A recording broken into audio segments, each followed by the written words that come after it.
আমরা দেখতে পাচ্ছি আপনি বিভিন্ন জায়গায় সিলেটের বিভিন্ন জেলা এবং উপজেলায় কতগুলো মানুষের মধ্যে এগুলো বিতরণ করা হবে? শুনেন, বিষয়টা হচ্ছে গিয়ে যে আমি তো নিজে প্রথমে চাচ্ছিলাম যে আমার যা টাকা পয়সা আছে 1,00,000-2,00,000 টাকা নিয়ে মানুষকে সেবা করার জন্য, সিলেটের মানুষকে।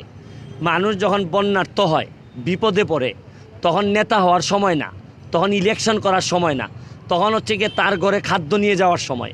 আমি ফেসবুকের মাধ্যমে মানুষকে সহযোগিতার জন্য হাত বাড়াইছি, বলছি আপনারা সহযোগিতা করেন। একদিনের ব্যবধানে মানুষ আমাকে 70 লাখ টাকা পাঠাইছে। এর মানে এটি একটা বিশ্বাসের জায়গা। আমি এই সকল টাকা পয়সা নিয়ে আমি মানুষের খাবার বলেন, টিন বলেন, বাড়িঘর ঠিক করার জন্য যা যা লাগে, আমি চাচ্ছি যে পুরা এই সপ্তাহটা আমি হাইকোর্ট সুপ্রিম কোর্ট বাদ দিয়ে আমার ছুটি নিয়ে আমি এখানে পড়ে আসি। আমার কাজটা হচ্ছে গিয়ে বিশ্বস্ততা স্থাপন করে মানুষের টাকাটা যারা দিতে চায়, যারা শুধু বিশ্বাসের জায়গা নাই এই কারণে দিতে পারে না। আমাদের 18 কোটি মানুষ আছে। সিলেটে ভাষায় দেওয়ার জন্য আমাদের সারা বাংলাদেশ যথেষ্ট, কিন্তু বিশ্বাসী লোক নাই। প্রতিটা মানুষ 10 টাকা করে দিলেও আমাদের 50 কোটি হয়। কিন্তু সমস্যা হচ্ছে কার কাছে টাকা দিবে, কারণ সবাই জানে টাকা মাইরা দেয়। নেতাদের বিশ্বস্ততা নাই। আমাদের এলাকায় কি নেতার কম আছে? কিন্তু বলেন মানুষের যে এই নেতারা বিশ্বাস করে টাকা দিবে কিনা, তা মানুষ দিতে চায় না। এই জন্য তো গরিবরা আরও গরিব হইতেছে। আমাদের বন্যার্থরা সাহায্য পাচ্ছে না কেন? সরকার টাকা কম দিতেছে, কিন্তু সরকারের টাকা পৌঁছাবে না, কারণ নেতারা বিশ্বস্ত না। আমাদের মানুষের একটা ধারণা আর্মি আসতে মানুষ এত শান্তি পায় কেন? মানুষ মনে করে যে না, আর্মি মনে হয় টাকা মারবে না। কেন? চেয়ারম্যান নাই, মেম্বার নাই, এমপি নাই, এদেরকে দিতে চায় না। মানুষ বিশ্বাস করে না, মনে করে এরা দিলে দিবে না টাকা। এই জায়গা থেকে আমাদেরকে বেরোয় আসতে হবে।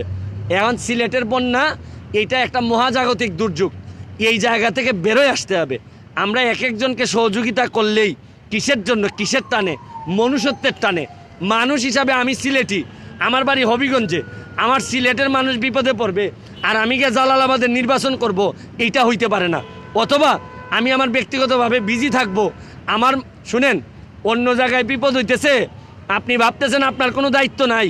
ইতিহাস বলে বেশি দিন না আপনার ঘরে আগুন লাগবে, এই সময় সিলেট সুনামগঞ্জের মানুষ বসে থাকবে, তখন বলার মতো মুখ থাকবে না আপনাদের। এই জন্যই বলছি, যে যার মতো করে মানুষের সেবায় আগাই যান। এই সেবা করার সুযোগও আল্লাহ সবাইরে দেয় না। আগামীকালকে প্রধানমন্ত্রী আসছেন সিলেটে এবং বেশিরভাগ সাংসদ, এমপি, মন্ত্রীরা কিন্তু এলাকায় নেই।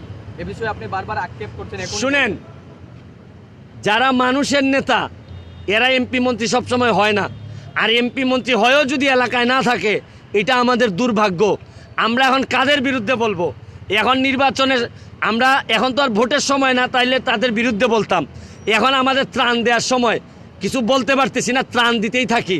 তারপরে এদেরকে অনুরোধ জানাই, ন্যূনতম বিবেক যদি থাকে তাহলে এলাকায় পড়ে থাকেন। আমার বাড়ি সিলেট না, আমার বাড়ি হবিগঞ্জ।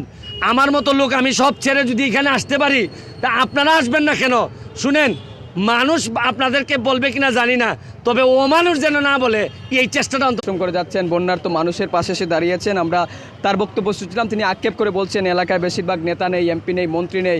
তাদেরকে আহ্বান জানাচ্ছেন যে বন্যা দুর্গত মানুষের পাশে এসে দাঁড়ানোর জন্য। এতক্ষণ আপনারা শুনছিলেন ব্যারিস্টার সাইদুল হক সুমনের ত্রাণ বিতরণের সর্বশেষ। আমরা নিশ্চয়ই বন্যার পরবর্তী আপডেট নিয়ে আপনাদের সম্মুখে আবারও হাজির হব। ততক্ষণে ভালো থাকুন, সুস্থ থাকুন, নিরাপদে থাকুন, বাংলা ভিউর সঙ্গেই থাকুন।